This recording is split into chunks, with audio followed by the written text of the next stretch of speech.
Então, boa tarde, então. Sejam bem-vindos à nossa centésima, sendo a tese de número 156, para ser mais fácil de ler.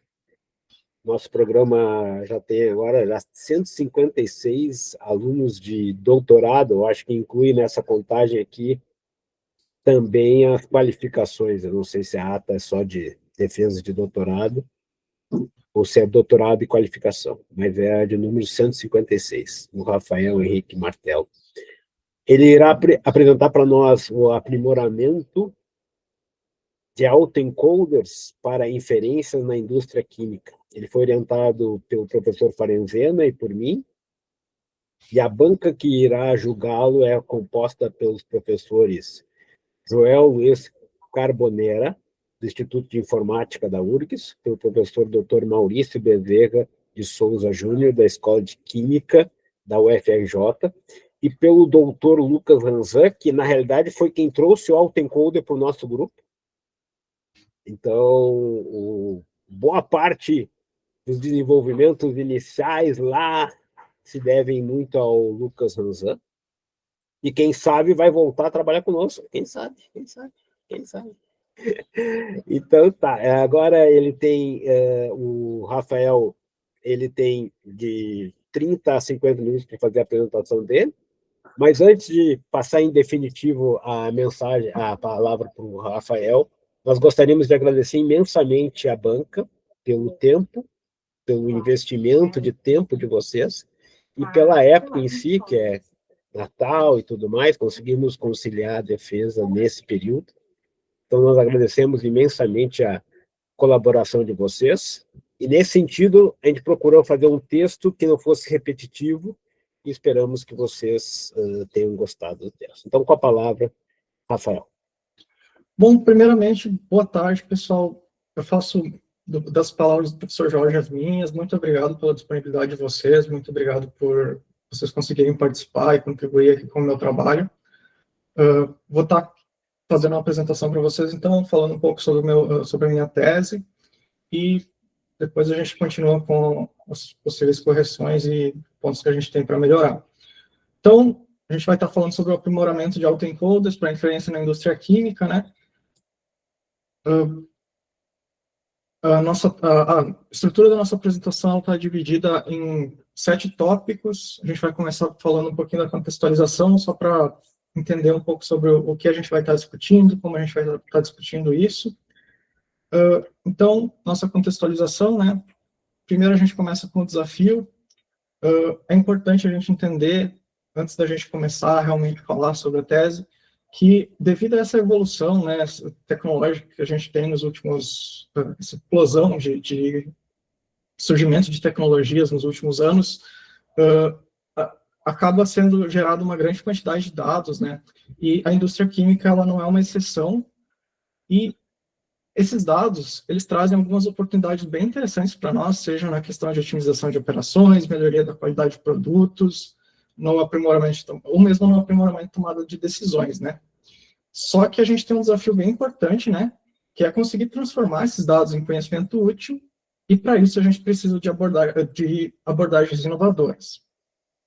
Dentro das abordagens que surgiram, né, que ganharam bastante destaque, as redes neurais são uma das principais, assim, abordagens que se destacam, né, que são bastante utilizadas nessa parte de desenvolvimento de soluções, e elas nada mais são do que modelos computacionais inspirados no funcionamento do cérebro humano, composta por camadas e núcleos de processamento, né, núcleos matemáticos de processamento, que são conhecidos como neurônios, e que processam informação buscando gerar predições ou gerar reconstruções, dependendo da sua aplicação. A estrutura básica delas, né, é composta por uma camada de entrada, onde ela vai receber os nossos dados, camadas ocultas, né, que são as nossas camadas de processamento, ali onde ela vai aprender padrões, vai fazer processamentos matemáticos, e uma camada de saída que normalmente tem o objetivo de gerar previsões ou gerar resultados, ou reconstruções, né? Essas redes, né, elas passam por um processo de treinamento, então a gente ensina, de certa forma, ela a aprender padrões, reconhecer informações, e as duas principais formas dela aprender isso é através do aprendizado supervisionado ou não supervisionado, ou seja, através de dados anotados, dados onde a gente tem o nosso resultado final e a gente quer que ela aprenda a reconhecer o que o nosso dado diz em relação a uma saída, ou dados não supervisionados, onde a gente quer que ela reconheça padrões dentro de dados de processos, digamos assim. A gente usa, então, conjuntos de dados de treinamento para fazer essas redes aprenderem, né? Então, quanto mais ricos esses dados, mais ela vai aprender o comportamento do nosso processo, do que a gente quer que ela aprenda. E com esses dados, ela costuma ajustar os seus pesos. Então, as conexões entre os neurônios são chamadas de pesos, e ela vai mudando esses valores através de um processo que é conhecido como retropropagação ou backpropagation, que vai calcular o erro. Então, usando uma função objetiva, eu consigo calcular o meu erro entre a minha saída e a minha entrada, entre uma predição e um valor real, e propagar esse erro inversamente dentro da minha rede, atualizando esses pesos, fazendo pequenos ajustes, buscando minimizar, então, a nossa função objetivo ou a nossa função de custo. Nesse contexto, é importante a gente destacar, né, entender o que é a nossa função de custo. Ela nada mais é do que a função central que mede a eficiência da minha rede. Então, quão bem a minha rede consegue predizer alguma coisa, ou reconstruir alguma coisa, ou estimar alguma coisa. E, para isso, essa função ela é extremamente importante dentro da performance da minha rede neural. Funções mal definidas acabam prejudicando e levando a redes desorganizadas ou padrões irrelevantes. Então, escolher uma função objetiva errada pode acabar levando uma rede a não conseguir prever corretamente ou ter erros muito altos. Outra coisa que é importante a gente contextualizar, antes de começar a falar especificamente da tese, é o processo de poda ou pruning, que consiste num processo de compressão. Ou seja, a gente vai estar removendo conexões, a gente corta as conexões entre os neurônios, e isso acaba trazendo alguns ganhos para a gente, né? Traz algumas coisas que podem ser legais, como a redução do overfitting. Então, quando eu estou treinando minha rede, uma coisa que pode acontecer é ela acabar decorando os meus dados. E a gente não quer que ela decore os nossos dados, porque senão ela não vai ter aprendido padrões. Por ela ter decorado, se ela vê alguma coisa nova, ela não vai conseguir se adaptar. Por isso, a poda é tão importante, né? Ela também vai trazer eficiência computacional. Então, ao eu diminuir o número de parâmetros dentro de uma rede, eu acabo tornando ela mais eficiente no seu treinamento. Eu tenho menos parâmetros para serem ajustados, eu tenho uma rede mais precisa. E também vai aumentar a esparsidade, né? Mantendo apenas o que é essencial dentro da minha rede. Dentro das redes neurais, existem dezenas e dezenas de tipos, mas uma importante da gente falar, e que é o core do nosso trabalho, são os autoencoders. Autoencoders, eles são um tipo de rede que tem basicamente o objetivo de aprender representações complexas. Ela é uma rede não supervisionada, ela só vai aprender o comportamento dos dados, e ela nos permite identificar padrões, fazer reconstruções e entender relações intrínsecas entre os dados, né? Ela tem, normalmente, essa aparência, né? A gente vai ter uma camada de entrada, a gente vai ter um espaço latente, que é uma compressão de dados, e depois dessa compressão a gente tem uma reconstrução para uma camada de saída, né? Dentro dos autoencoders, né, eles têm alguns objetivos. Entre eles, a gente pode destacar, né, a redução de dimensionalidade. Ele é muito comparado com o PCA, a representação ou seleção de variáveis importantes, a captura do comportamento não linear e, claro, filtro de outliers. Quando a gente compara, né, aqui eu tenho uma imagem de comparação com um PCA especificamente, se a gente olhar para um espaço linear, que é o primeiro caso aqui da apresentação, um PCA e um autoencoder vão ter um comportamento semelhante.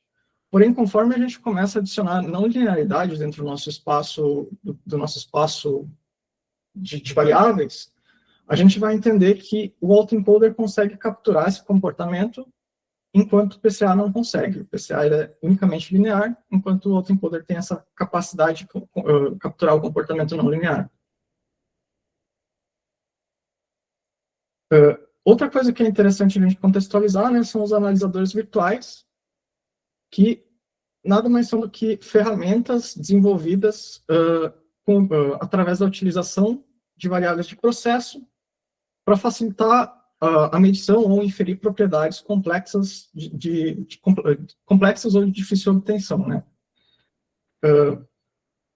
No caso dos analisadores virtuais, a gente pode ter um analisador virtual na indústria que ele fica auxiliar ao processo, então ele fica ao lado de um processo funcionando de forma que ele consegue utilizar as variáveis ou sensores que estão no processo e, através disso, a gente consiga medir, por exemplo, variáveis que a gente teria que levar uma amostra para o laboratório para conseguir inferir. Disso surgem algumas vantagens, né? As vantagens operacionais, que vai ser a redução drástica de custos operacionais, eliminando tipo, a necessidade de instrumentos, ou adição de instrumentos, ou adição de equipamentos ali para fazer esse tipo de coisa. Claro, ele é um complemento, a ideia ele não substitui 100%, mas é uma forma que a gente tem para aumentar o controle, e justamente outra vantagem dele é a melhoria direta da eficácia de controle do processo, né? A gente vai conseguir medir coisas que antes a gente demandaria um tempo, demandaria um esforço para a gente conseguir fazer em tempo real. E eles atuam, né, como uma ponte, então, entre os meus dados do sensor e as minhas variáveis de qualidade, que às vezes a gente não tem tanta facilidade de obter. Segundo ponto, né, nossa problematização. É interessante entender aonde a gente quer chegar com tudo isso. As redes, como eu comentei, as redes neurais elas têm um potencial muito grande e para aplicação como sensores, como analisadores virtuais, elas são muito utilizadas para isso. Porém, elas têm algumas limitações. Embora elas sejam poderosas, né, elas são um modelo caixa preta. A gente não pode fugir disso. Elas são um modelo matemático que não traz interpretabilidade e muitas vezes não traz confiança devido a essa falta de interpretabilidade em aplicações críticas. O autoencoder, especificamente, ele tem o espaço latente dele, que tem um potencial muito grande, ele acaba tendo espaços latentes muito caóticos devido à ausência de diretrizes específicas do treinamento. Então, ele não tem alguma coisa que oriente ele a treinar e separar melhor o seu espaço latente, o que dificulta a obtenção de padrões ali desse espaço latente, que acaba sendo uma perda muito grande, pensando na estrutura da rede, né? E, obviamente, né, a eficiência e robustez estrutural, né, a falta de critérios técnicos para otimizar esse processo, acaba resultando em modelos excessivamente complexos. Então, a gente tem redes neurais com dezenas ou milhares de parâmetros muito propensos a sobreajuste, né? Muito propensos a decorar dados no lugar de aprender padrões. Nesse quesito, surge o nosso trabalho, né, que teve o objetivo, então, de aprimorar as redes, os autoencoders especificamente, por meio da proposição de novas funções objetivo e estratégias de poda que integrem os princípios de controle multivariável. Então, a gente pegou o conceito de ganho e o conceito de RGA e a gente buscou incorporar isso em autoencoders. Para isso, né, a gente teve alguns objetivos específicos, tentando alcançar durante o desenvolvimento da tese, né, que seria desenvolver e implementar metodologias de treinamento aprimoradas para os autoencoders propostos, considerando as características peculiares dos dados industriais, da indústria química, né? Então, tentar desenvolver uma metodologia que fizesse sentido para esse processo, investigar e implementar estratégias de poda, específicas desenvolvidas com base nos princípios de controle, com o objetivo de reduzir a complexidade dos modelos de autoencoder e aprimorar a interpretabilidade das representações latentes. Então, desenvolver uma técnica nova de poda, aplicar a metodologia desenvolvida em estudos de casos representativos na indústria química, abrangendo diferentes processos e cenários operacionais. Então, aplicar em diferentes processos e ver como essa metodologia se comporta. E avaliar o desenvolvimento de autoencoders aprimorados em comparações com abordagens tradicionais de controle e inferência, demonstrando a eficácia da abordagem proposta. Então, comparar com propostas hoje utilizadas, como um autoencoder normal, usando uma função objetivo ou de custo padrão, comparar com o PCA para entender como isso se comporta. PCAs também são muito utilizados. E, por fim, né, verificar a eficácia dessas redes de autoencoders em reconhecer dados de entrada espúrios e não conformes, o que sinalizaria que a sua utilização pode ser levada em inferências não confiáveis. Então, entender se esses autoencoders são capazes de reconhecer os meus dados, aprender o padrão dos meus dados, e na hora de ele reconstruir, ele identificar se o meu dado ele tem um desvio ou não do que ele aprendeu, né? Para isso, a gente acabou desenvolvendo a nossa metodologia, né? Que começou, então, através do entendimento das equações de controle. A gente utilizou o ganho de controle, né, que representa a nossa sensibilidade de saída do sistema em relação às entradas, e o nosso arranjo de ganhos relativos, que é o nosso RGA, que é uma ferramenta para analisar, então, a interação entre as diferentes variáveis de controle e suas respectivas saídas. Entendendo como elas funcionam, né, como isso funciona, a gente buscou desenvolver, então, novas funções de custo regularizadas. Para isso, a gente utilizou como base o erro quadrático médio, né? A gente pegou o erro quadrático médio e adicionou, né, o nosso custo estrutural, que é o nosso custo utilizando o ganho, e o nosso custo utilizando o RGA, criando funções híbridas, né, nossas funções de caixa cinza, digamos assim, que nos permitem, ao mesmo tempo, minimizar o erro de reconstrução e o acoplamento indesejado, né? Então, com isso, a gente criou duas novas funções, a função F-ganho e F-RGA. Né?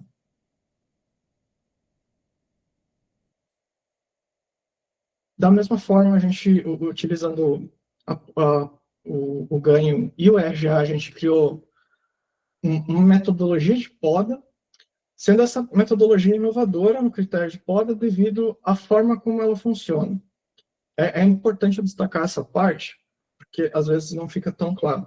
A diferença conceitual de como a nossa poda funciona, basicamente consiste da gente identificar as derivadas entre as camadas. Então, a gente pega uma rede de N camadas e a gente pega camada a camada, são matrizes não quadráticas, né, principalmente no caso do autoencoder, e a gente identifica as derivadas entre essas camadas. Com isso, a gente tem o nosso ganho, né? E para o RGA, a gente usa a pseudo-inversa para conseguir estimar o ganho entre as camadas, digamos assim. Com isso, eu consigo identificar onde está tendo as maiores interações entre os meus neurônios, digamos assim, diferente dos pesos, quando eu estou podando os pesos, normalmente eu olho para o valor do peso, aqui eu estou olhando para o valor da derivada, então o valor da interação entre os neurônios, né? E eu acabo aplicando uma máscara, né, através de um método interativo. Para esse método interativo, eu consigo setar um número de épocas, então, durante o treinamento, durante a passagem de treinamento, eu consigo setar momentos em que eu vou aplicar uma máscara que vai zerar os pontos onde as minhas derivadas são muito baixas. Com isso, eu vou fazendo o meu processo de desativação de neurônios. Partindo dessa metodologia, então, a gente desenvolveu algumas aplicações, né? Foram 3 artigos, sendo o primeiro publicado, né, na Industrial Engineering Chemical Research, que consistiu, então, na aplicação de um autoencoder, mas a função dele era muito mais como um filtro de de características de dados do que especificamente só como um preditor. Ele identificava, então, através do meu erro de reconstrução, quanto meus dados saíam da linearidade, e com isso ele conseguia separar, por exemplo, se o meu dado ia ser destinado para um modelo linear ou para um modelo não linear, e com isso eu conseguia destinar os meus dados e fazer predições mais precisas. A ideia dele era essa. A aplicação foi realizada em cima de um estudo de caso de uma indústria real de produção de borracha SBR, né, que consiste em uma série de reatores, são 15 reatores CSTR, equipados com controle de temperatura, né, que utiliza amônia. Para isso, a gente teve 57.302 observações de 42 sensores, que abrangeram 221 dias de processo. Com isso, a gente desenvolveu nossos autoencoders, comparou eles, né, comparou especificamente eles com modelos lineares, né, lineares e não lineares, e a gente vê que a gente teve um pequeno ganho ali, né, nessa separação, utilizando o RGA, o RGA como a nossa função objetivo, então, validando inicialmente a ideia da função objetivo. Esse foi o nosso primeiro artigo. A gente também teve aqui uma visualização, né, de como ficaram esses dados em questão de distribuição, mas, no geral, a gente teve resultados mais interessantes utilizando o RGA como função objetivo. Depois disso, a gente desenvolveu a questão da poda, né, foi para o segundo artigo. O segundo artigo ele foi submetido agora em dezembro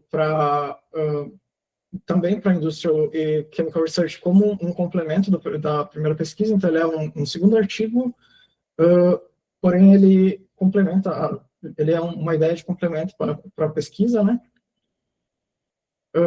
E nesse a gente utilizou já o espaço latente, né? O objetivo era a gente pegar o espaço latente do nosso autoencoder e usar ele como entrada para um modelo de regressão linear para predições. Então, usando o espaço latente, a gente treina o nosso autoencoder, pega o espaço latente e utiliza ele para fazer predições. Também utilizamos a questão da poda nesse artigo, então é de extrema importância destacar isso, que a nossa inovação nesse artigo foi a parte de poda, né, foi esse corte de ligações entre os neurônios para a evolução do processo, né. O processo ele é uma simulação de uma planta de purificação propeno-propano, consistindo em 3 colunas, né, e a ideia é separar, então, o gás liquefeito petróleo em uma corrente de 99,6% de propeno com o produto final. Aqui a gente teve uma melhoria um pouquinho mais significativa quando comparado com o artigo anterior, justamente principalmente na combinação, né? Então, quando eu estou utilizando o meu RGA como função objetivo e meu ganho como função de poda, eu cheguei até 88 aqui eu estou usando variância explicada, né, como variável de comparação. E quando a gente compara com o autoencoder normal, a gente fica em 65. Claro, na coluna 2, especificamente, a gente tem menos dados, então os seus dados ficaram um pouquinho piores, né, mas a gente vê um ganho tanto na coluna 1 quanto na coluna 3, principalmente na coluna 3, que mostraram que o nosso modelo ainda foi um pouco mais expressivo do que no artigo anterior. Seguindo as recomendações da qualificação, né, a gente aumentou os resultados aqui, a gente fez uma avaliação da evolução do nosso lambda. Nosso lambda é um fator que diz para a gente qual é o impacto da nossa função ali da nossa parte do RGA e do ganho dentro da nossa função objetiva. Então, ele é meio que uma correção ali que a gente usa para fazer esse ajuste. E a gente fez essa avaliação olhando para o erro de reconstrução, primeiramente. A gente vê que ele tem um limiar onde os valores se separam, ali mais ou menos 1 vezes 10 a menos 3. Depois ele muda os valores, né? E Posteriormente, a gente também fez com o percentual de poda, né, que também é bem interessante observar. A gente chegou até a atingir um total de até 60%, 62% de poda das conexões entre os neurônios. Então, a gente conseguiu eliminar mais da metade das conexões entre neurônios, enquanto um autoencoder normal, sem poda, ele acaba mantendo todas as conexões, sendo muito mais pesado nesse sentido, né? E nesse quesito, se a gente for comparar, né, não foi o que teve o melhor resultado. Teve o melhor resultado, ele teve um pouco menos de poda, né, que é a nossa poda com ganho, mas é interessante observar essa distinção, né, que o RGA ele é muito mais agressivo nessa remoção de variável, de conexões. Aqui é só para questões de comparação, né, questão de comparação visual. A gente tem um autoencoder normal e o que usa o RGA-EPG, né, que é o que teve o melhor resultado, que teve uma redução ali de mais ou menos 3% das conexões. Não é muito, porém ele teve os melhores resultados dentro da lógica da variância explicada, né. A gente também fez o terceiro artigo, esse ainda está aguardando submissão, ele está pronto, porém a gente ainda tem alguns pontos para corrigir dentro dele. Ele é um artigo mais voltado para um caso de uso um pouquinho mais diferente. A gente está usando para fazer uma previsão, uma estimativa de evapotranspiração. A ideia é, basicamente, a gente pode dizer que é prever quando vai chover, de forma mais simples. E a evapotranspiração, basicamente, é uma medida muito utilizada na agricultura, que consiste na quantidade de água que a planta precisa, né, para a questão de manejo, questão de irrigação. É uma variável de extrema importância para a questão de agricultura. Então, a gente pegou uma coisa um pouquinho mais fora do contexto, porém, que tem tem uma aplicação real e bem interessante para a gente. E para isso a gente pegou uma área, né, escolheu uma área usando dados de sensores meteorológicos do governo.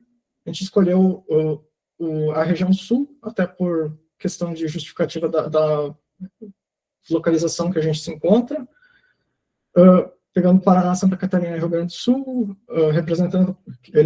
isso representa 41,26% das exportações agrícolas do Brasil, né? E são 94 estações meteorológicas, né?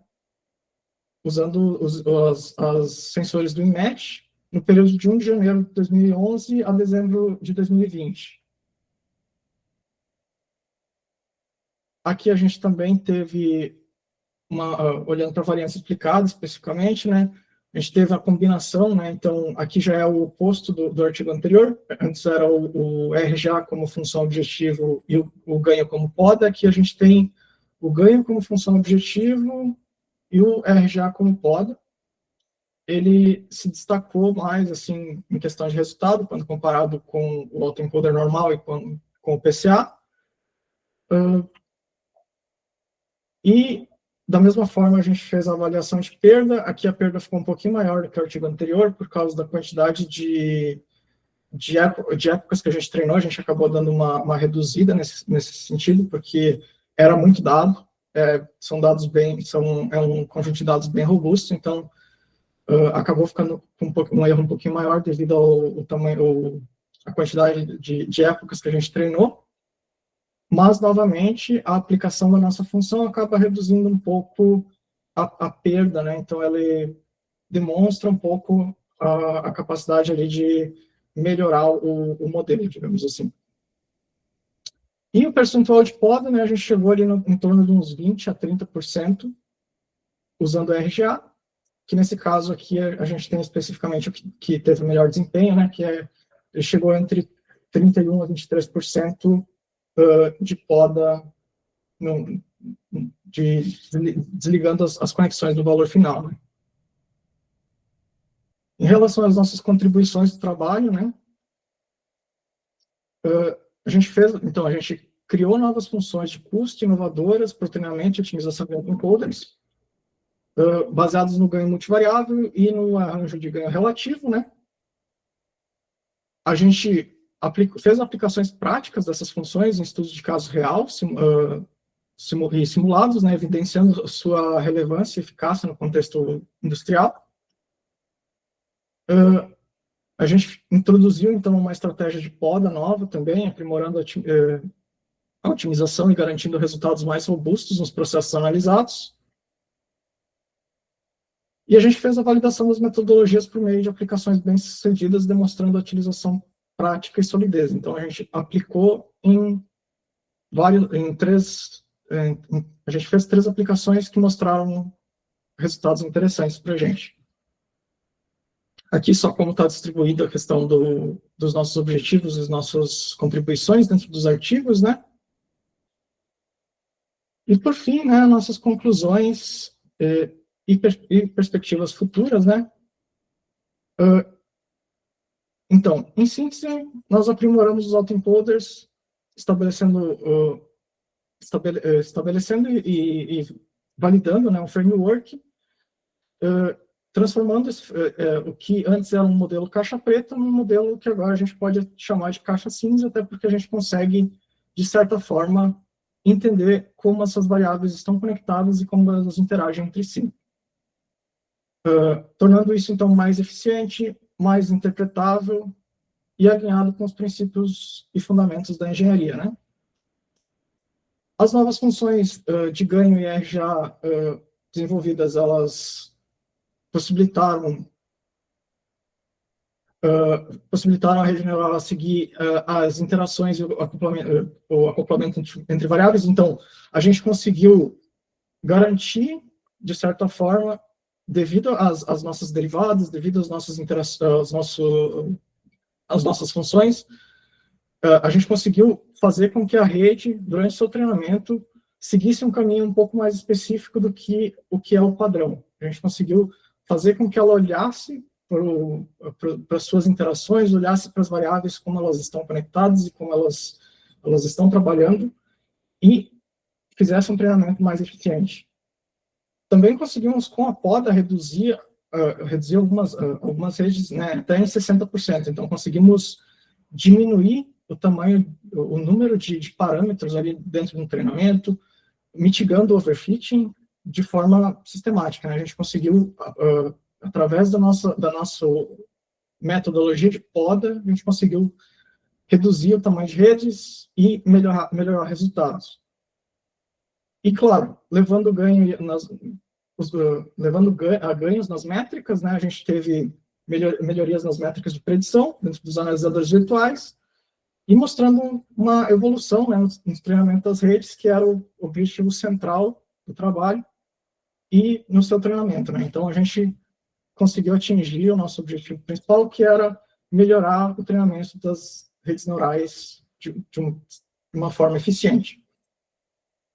Como perspectivas futuras, né, eu trago 4 pontos que talvez sejam interessantes até para trabalhos futuros que possam ser desenvolvidos, né? Que o primeiro seria quantificar a incerteza utilizando modelos bayesianos. Para isso existem algumas redes neurais bayesianas que, no lugar de prever o valor no ponto, né, que é o que a gente hoje faz, a gente poderia estar prevendo um intervalo de confiança, que talvez para predições industriais pode ser bem interessante. Então, essa aplicação a gente não conseguiu testar, mas para um trabalho futuro poderia ser uma coisa bem interessante. Aprendizado online adaptativo, né, que seria colocar um modelo em produção. A gente nunca a gente nunca testou o modelo em produção, de certa forma, que é um fator bem importante quando a gente quer entender como ele vai afetar um processo, até porque existem fatores como data drift, que podem influenciar ali, tipo, os nossos dados vão mudando com o tempo. Então, entender como a nossa rede se comportaria dentro de um processo real em funcionamento seria uma coisa que eu acho que seria uma coisa interessante para entender e ver como funciona. A questão do kit computacional open source, essa aqui ainda é uma coisa que eu quero fazer antes da gente de tudo, que depende, na verdade, da publicação do segundo artigo, que é consolidar isso de uma forma que a gente possa disponibilizar online para utilização Então, conseguir disponibilizar isso como uma ferramenta, eu acho que pode ser uma coisa bem interessante, bem gratificante e, claro, trazer um ganho bem legal para a questão de desenvolvimento de conhecimento e, claro, a aplicação de arquiteturas temporais, né, que seria a utilização de redes LSTM e transformers para entender como as nossas funções objetivas, a nossa poda, conseguiria atuar dentro de uma rede, por exemplo, que tem memória, né? Pode ser uma coisa bem interessante também de aplicação para projetos futuros. Então, eu trago essas perspectivas futuras e é basicamente isso, gente. Essa é a minha apresentação. Agora eu fico aberto a dúvidas e pontos. Então, muito obrigado, Rafael. Tu fez em 31 minutos. Então, nós estamos bem no nosso tempo. Agora eu pergunto se vocês querem partir já para a arguição ou querem um tempo de pausa de 2, 3 minutos, ou já engatamos direto na arguição? Por mim poderia ser direto. Pode ser direto para mim. Certo.